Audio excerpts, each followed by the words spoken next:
Before we get into this video, I would like to mention that I am currently approaching 2,000 subscribers. And when I get there, I will do a video ranking every Disney XD original show, worst to best. So if that interests you, make sure to subscribe. Also, as mentioned in my previous video, if I can get to 40 Discord members by August 14th, I will do full-length retrospectives of every show involved in Nick Jr.'s Forgotten Crossover special, the Nickelodeon Mega Music Fest, culminating in a review of said special. That includes Dora, Kylan, Blue's Clues, Wonder Pets, Team Umizoomi, and the Backyardigans. Making that promise, I honestly didn't think it would ever happen, but lo and behold, that video blew up way more than I ever expected, and within just a week, we tripled from 11 members to 33. So yeah, click that link in the description, as well as if you wish to interact with me and fellow viewers.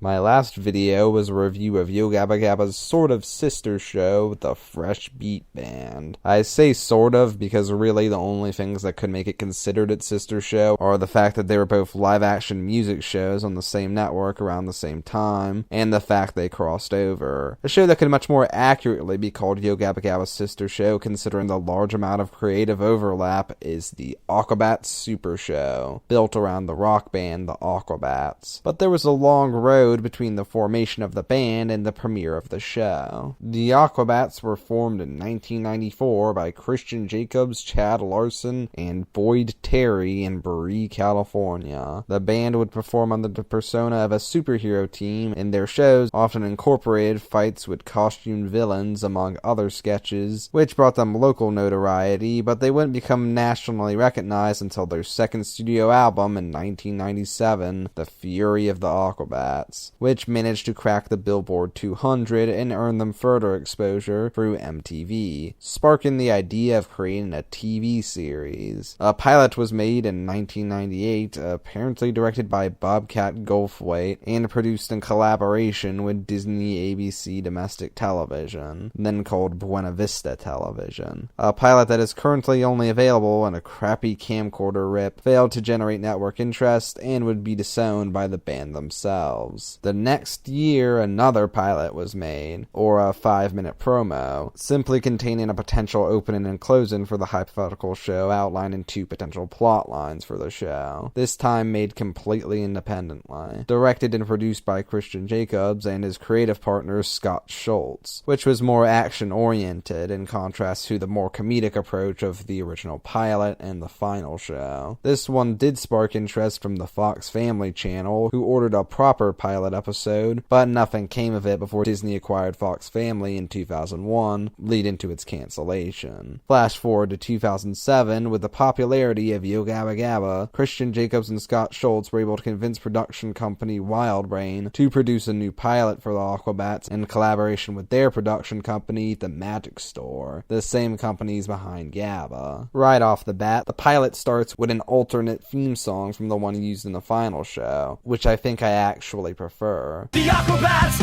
Super Show! The Aquabats TV Super Show! This is the Aquabats Super Show! It's a TV show!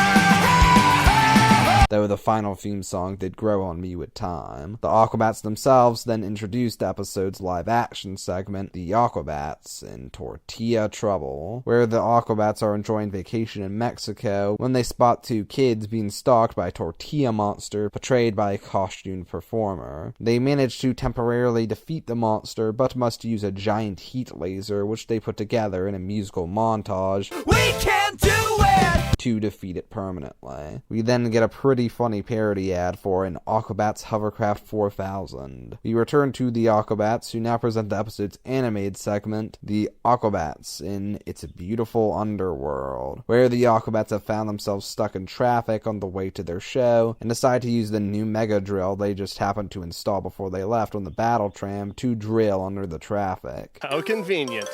They find themselves in what seems like paradise, leading to another song number. This is the place, the magical place I've been dreaming of. before they see a flying snake thing, which they instinctively kill, and then find out that all the creatures of this place are actually evil and send them to their queen for execution. A cliffhanger that would never be resolved. This is followed by another ad, this time for the Aquabats Instabro, the party buddy, which again is pretty funny. The episode ends with the presentation of the Dude Man Award, which goes to the Aquabat with the most dude in the episode, accompanied by a replay. And the Aquabats give one last performance as the credits roll.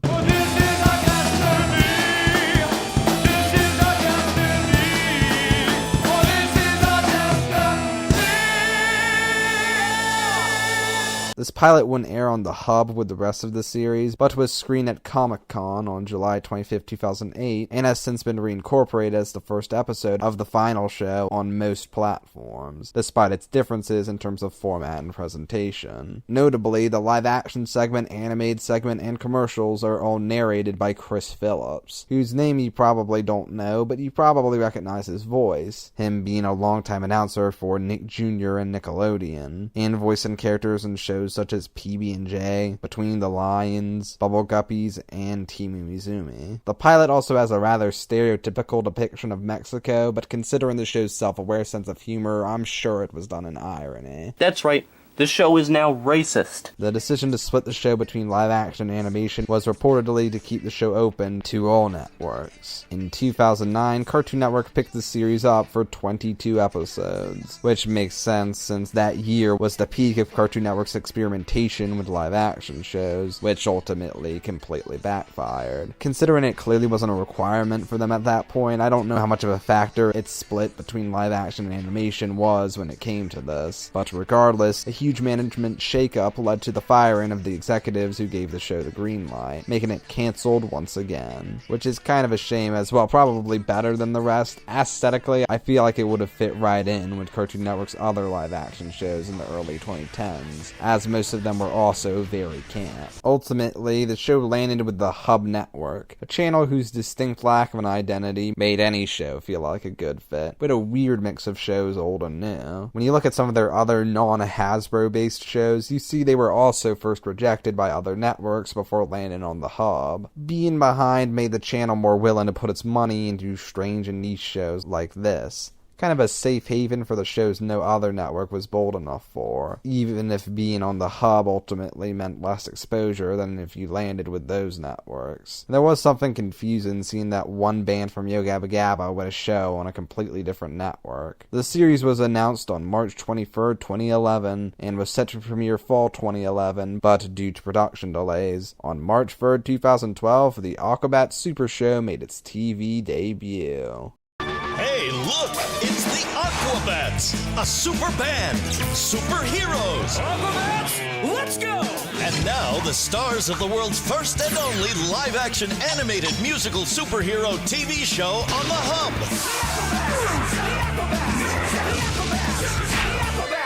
The Aquabats Super Show! Saving the world from evil and total boredom! Premiering Saturday, March 3rd at 11 a.m. Eastern, 8 Pacific, only on the Hub!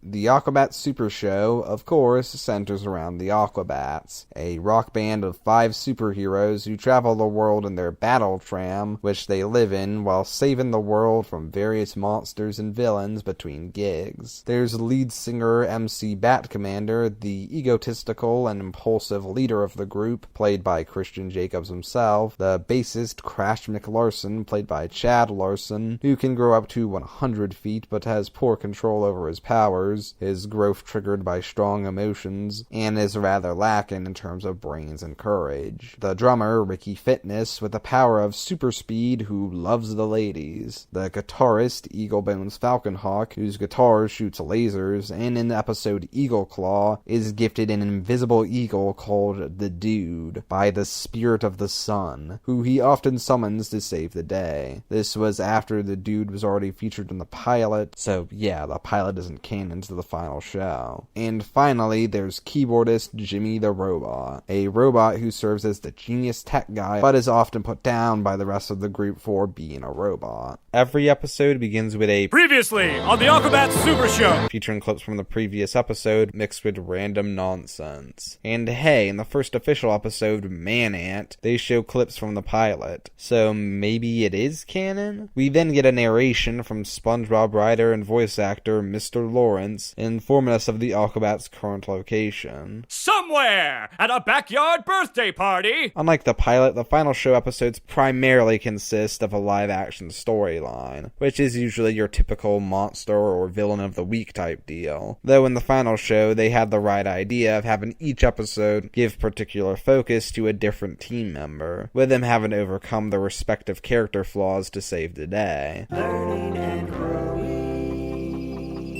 Though the show never takes itself too seriously. Each episode contains a commercial for fake products from Gloop, which are usually pretty damn funny. A lot of these were actually outsourced to the internet sketch comedy group Mega64, and I think theirs tend to be the better ones. At some point in each episode of Season 1, a cartoon will be revealed to the Aquabats in a random object. These cartoons make up a serialized Aquabats adventure with a very nice anime-inspired style and animation provided by Cartoon Saloon, which ends with the band stuck in an infinite time loop. Each episode, except for the Season 1 finale, also contains a cartoon starring Lil Bat, the band's mascot. Also, being a band, of course, each episode incorporates at least one original song, and the music's pretty good, so I can't complain. Watching Season 1, you can feel the original fall release date. Towards the middle, there's a couple extra spooky episodes, like Ladyfingers, which features mummies and sirens, and I didn't really care for this one with its body horror. But it's followed by Haunted Battle Tram, which, well, you can probably guess what that one's about. The show does actually do a good job building atmosphere. Soon after, there's Pilgrim Boy, which, while not explicitly a Thanksgiving episode, it does focus on a shape-shifting Pilgrim Boy, and does make reference to Thanksgiving. And then we can play some fantasy football.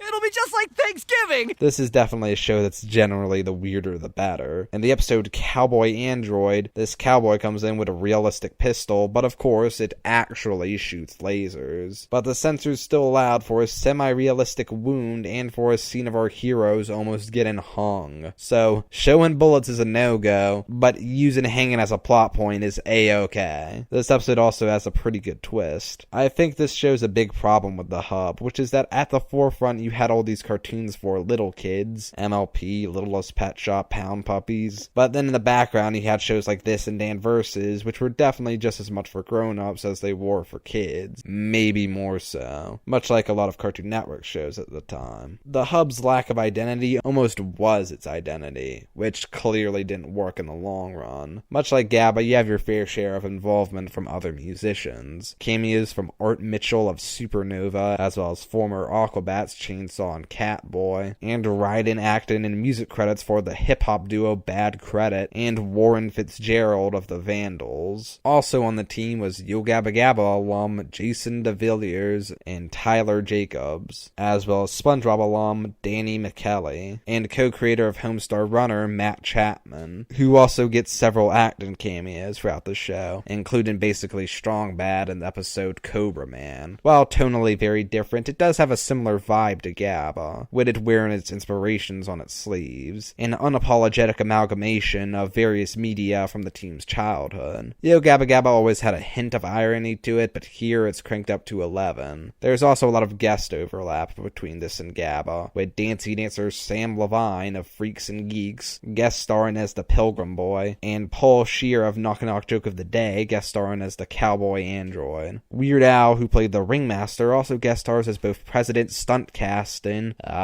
I see what you did there, and a super magic power man in the season 1 finale, Showtime. And they just straight up kill him off and never bring him back. Damn. This episode also ends on a cliffhanger. Fans wouldn't see the resolution until nearly a year later. Season 1 premiered weekly on Saturday mornings at 11 from March 3rd to June 9th, except they skipped the weeks of May 5th and 12th in favor of reruns for some reason. The show would continue to air in reruns through September, with production on new episodes being announced October 16th 16, 2012, set for a spring 2013. This season was shot in Utah. Nothing bad ever happens in Utah. Instead of California for budget reasons, and technically only consists of 5 episodes. The season premiere concludes the story started in the season 1 finale, also following up on the ending of The Night of the Cactus, while the following episodes are largely business as usual. The only big change to the format is that instead of another cartoon serial, in its place, each episode has the Aquabat of Focus give their version of how the band met, each animated in different styles by a different team, which is pretty cool and funny. And it was pretty smart of them to say, hey, 5 episodes, 5 Aquabats, let's have every episode this season focus on a different one. We still get a cartoon intros and outros, but instead they lead in and out of the little bat cartoons. Much like season 1, there's a lot of guest stars that were also in Gabba. 2-time guest star Tony Hawk appears in the season premiere as a journalist. Mark Mothersbaugh of Mark's Magic Pictures appears as Jimmy's estranged farmer father / inventor Ralph Goodman in Bad Apple, and frequent guest Leslie Hall appears as camp counselor Jewel in Summer Camp, who turns out to be a were-ape and gets it on with Bigfoot. Oh yeah,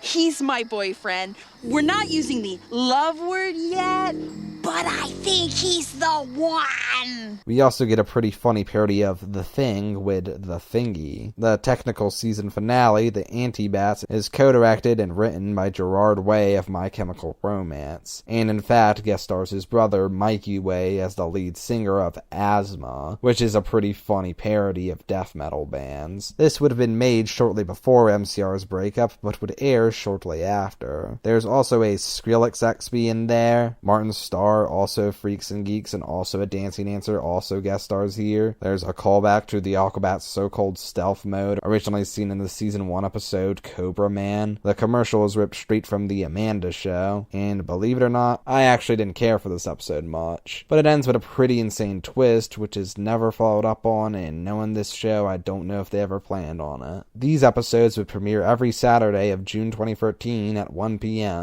before another long hiatus. The show ultimately got renewed for an additional 3 episodes, which are technically part of season 2, but make up a separate production block and were advertised as standalone specials. The first one being the show's one and only Christmas episode, Christmas with the Aquabats, featuring Matt Walsh as Santa. Not that Matt Walsh. While not one of my favorites, it does still give you that nice Christmas feeling. The next episode guest stars Reese Darby, who did the robot on Gabba, as the Shark Fighter, inspired by their song of the same name. Each episode still has an animated flashback, except since they ran out of Aquabats, they're no longer stories of how they met. And in the last episode, the villain gets the flashback. The first of these episodes premiered December 21st, 2013. The second premiered a week later, and then once again, 2 weeks were skipped in favor of reruns, before the final episode, Kitty Litter, premiered January 18th, 2014. All of this still in that 1 p.m. on Saturday's time slot. Despite being well received by viewers and critics alike, and being nominated for many Emmys, even winning for stunt coordination in 2014, the Aquabats Super Show was ultimately a victim of the Hub's rebrand to Discovery Family, which saw another management shakeup due to the channel being deemed a failure. The show would air its last rerun on Sunday, October 5th at 4:30 a.m. The episode Haunted Battle Tram, a date which actually saw the last airings of many mainstay shows as they were preparing for the rebrand. Fraggle Rock, Care Bears, Goosebumps, Kid President, and She's Out.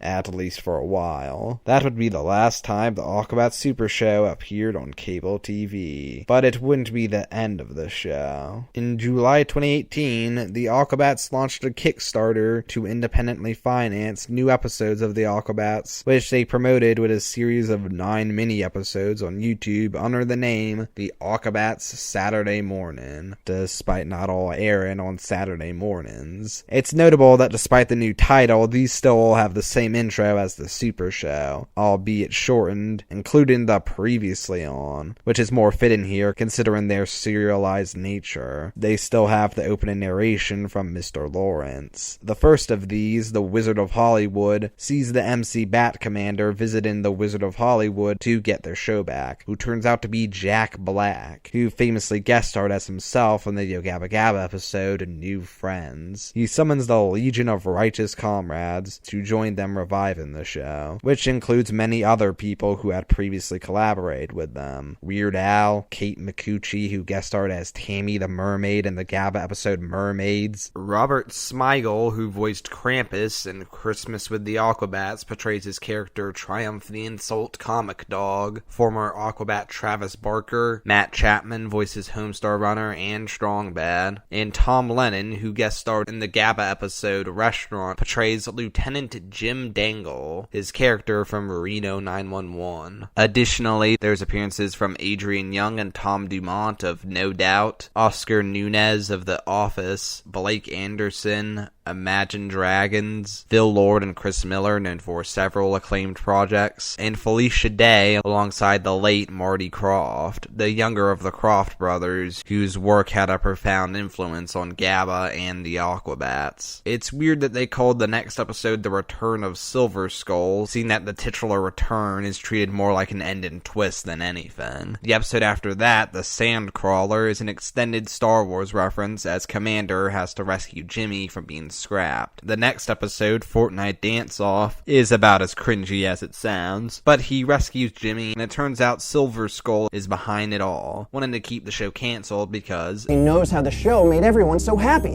and he hates happy. The episode after that, Powdered Milkman, also feels rather inappropriately titled due to the titular villain not appearing until the end. The next episode is Powdered Milkman Returns, which also feels like an inappropriate title, as it continues right where the last episode left off, so he never really left. Regardless, they find Eagle Bones as a waiter at a fancy restaurant, and he doesn't want to quit. But then the restaurant gets attacked by the Powdered Milkman, who turns out to be Mr. Efron, played by Patton Oswalt, who also previously guest starred on Gabba, and is Bones' boss and fires him, meaning he's back on the team. In the next episode, they find Ricky working as an unsuccessful fruit vendor at a beach before Silver Skull destroys the Commander's mystical horn, which does finally give this series some actual tension, as before this, any villain they faced, the Commander could just stop them by turning them into an Aquabat at any time. Their spirits are broken, but they still must find Crash. They search the desert for some reason, where they're trapped by Cobra Man and Silver Skull to be destroyed by a battle beast, who turns out to be Crash, rather inexplicably. They help the Commander realize that he doesn't need the horn, which gets Crash emotional, causing him to grow enormous and stomp on Cobra Man and Red Skull. Meanwhile, Man-Ant recruits them to help stop the Aquabats from playing their benefit concert, a cliffhanger that would never be followed up on. Because these were partially made to advertise a Kickstarter, there's particular lines that get repeated frequently. We even won a TV prize.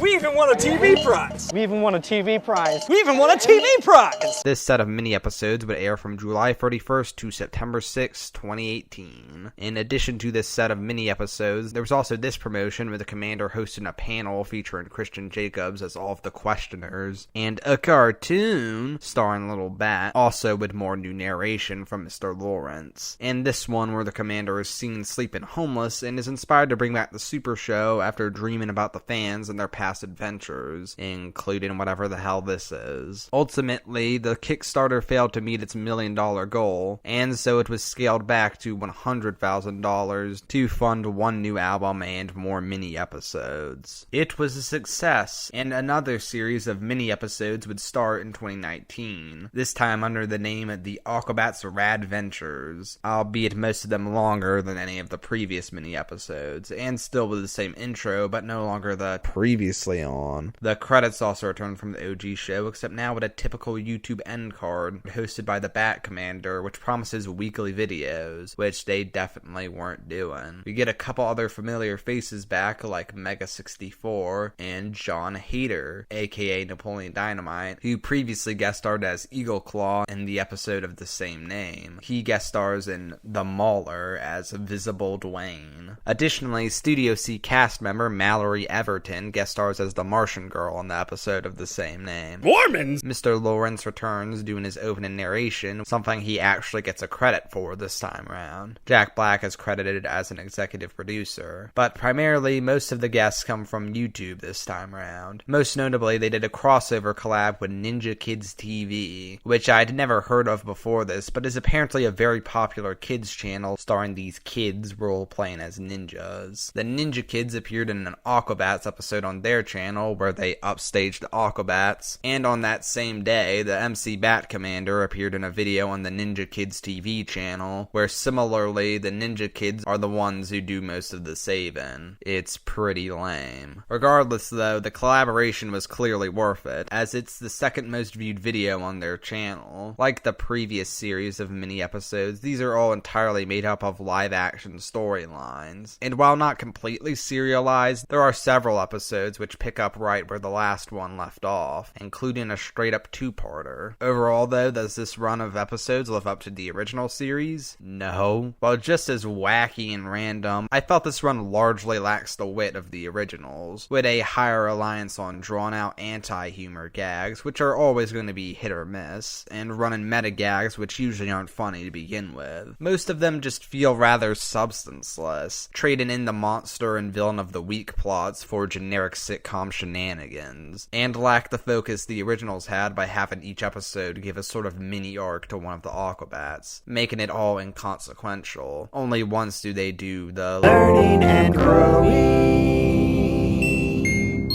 It is notable that while much of the creative team returned, not all of them did, and there were some new faces. And even with the returning ones, time probably made them rusty, and they also probably didn't have the budget to make them as good as the old ones. The first 5 of these would release from September to December 2019, then 4 released from January to May 2020, before the Clowny Clown Clown 2-parter, which released in 2021 on May 26th and July 31st respectively. And finally, the most recent of these, Spider Hunter, released just earlier this year on February 22nd, and is actually fully animated. Stylistically, it's decent, though the animation itself is very limited. Still, I enjoyed this more than most of the others, and it sees Reese Darby reprising his role of the Shark Fighter, who ends up getting it on with the titular Spider Hunter, voiced by Felicia Day. Though it's a live action, it's much funnier on paper than in practice, as it just ends up being the setup for another drawn-out anti-humor gag. But no matter what the future brings, that original run is still something pretty awesome. Like the Hub Network itself, it's something that feels like it was only ever meant to exist in that short window of time. Something you just had to be there for. A show that paid homage to the media of old with a brand of humor that was distinctly of the era. Clearly a passion project. I am the Cartoon Koala, and I'll see you in the next video.